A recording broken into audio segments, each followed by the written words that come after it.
Tôi đồ hào nữa. Chị nó đốt khó đây. Hầu này một trò hầu này chế một đây hầu nè. Tốt cờ nè. Chị nhìn chờ cua à. Cho này một chuột đây nè. Cho này một chuột đây nè.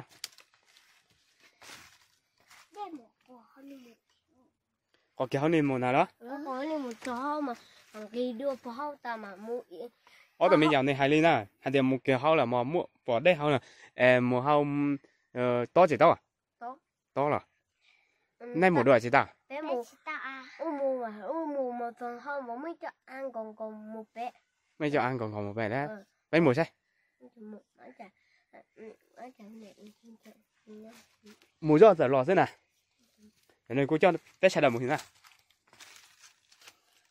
Thế anh em ạ, thiếu nước thì phải vào trong này đấy. Ôi, mình xài bao chỉ một thả, bé một thả.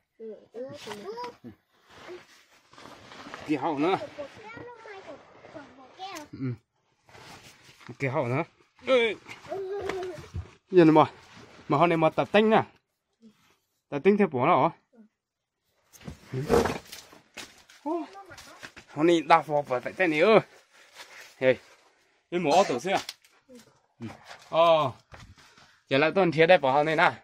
Tuần này tụi mình giờ này ở tổ cái món nè. Sẽ là múa. Đây anh em ạ, đi tìm nước ở trong này đây. Người dân thiếu nước thì đi vào trong này tìm nước. Đây. Ở tổ món này. Chị trai. Đấy.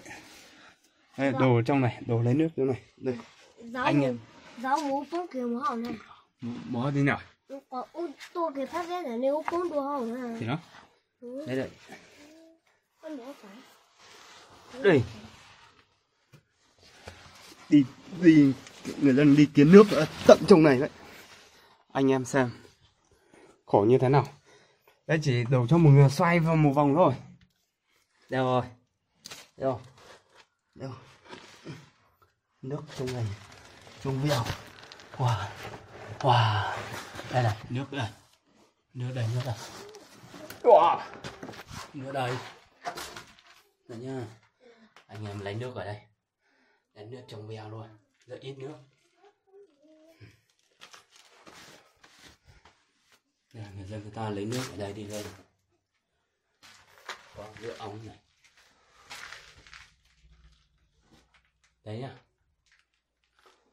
Mùa nước thì ở đây chẳng ngật luôn. Đấy, trên này có nước nữa. Đây, cho mình anh em đi vào sâu vào đấy nữa. Nước thiếu nước. Đây là đi vào không vào được rồi nhá. Đây thạch nhúng nhá. Trong này vào sâu thật. Anh em xem nước ở đây. Mà rồi ở ngoài kia là không có nước, nhưng mà ở đây là nước rất là nhiều, có thể đổ cho dân mình đây sống sót đến tận mùa mưa. Ngày xưa là đi vào trong này ấy, uống nước trong này xong hết thì với lại bắt đầu thông một đường ở bên dưới này đi, sau bên dưới đi thẳng lên kia, nhưng bây giờ chưa hết nước thì không thể thông được. Nhớ đầu tay chẳng này trẻ hậu đây trẻ tôi tên này xưa nào trẻ gian này chỉ mỗi đây trẻ dù là tôi thì đây đọc tay còn này nó xí thì to nè, tại này xí được buổi sau nè, cô cho ra này chưa nào. Đấy anh em ạ, thông tận trên kia kìa. Đấy trên kia đã có hai đứa trẻ ở trên kia. Đó, tôi nhớ trò hôm nay nhiệt đây hôm nay họ nên giờ của cho bé trò cá nè, hôm nay chạy vô của cho bé tôi sửa xe là họ đây lấy trả thôi. Wow. Chỉ dùng một kia lên.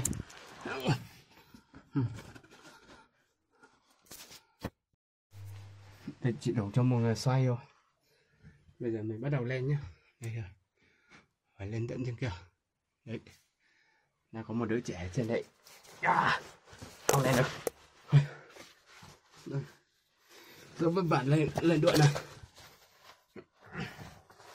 Nước tận trong nửa dưới đấy, nước dưới này nhá.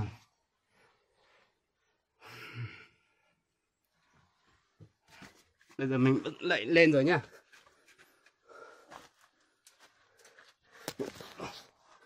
Không thể qua được.